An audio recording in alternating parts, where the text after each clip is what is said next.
Hello guys! Maraming nagtatanong sa akin kung totoo nga ba na may Sea of Clouds sa Palayan View Deck. Ang sagot ko dyan, wala.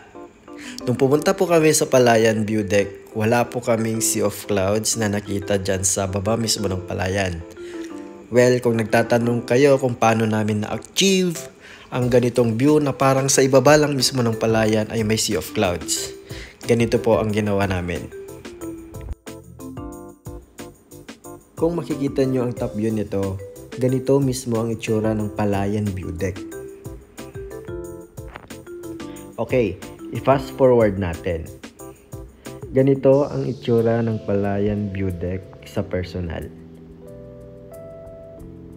Ayan, ganyan siya pag malapitan.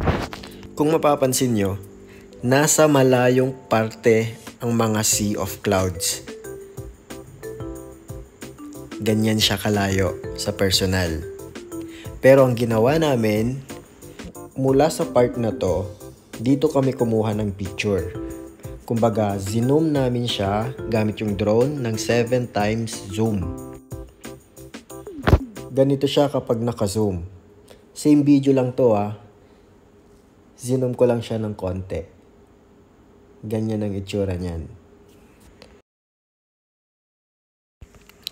At ganito po yung kalalabasan ng video. Charan!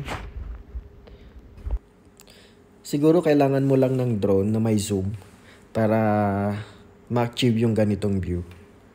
Yun lang.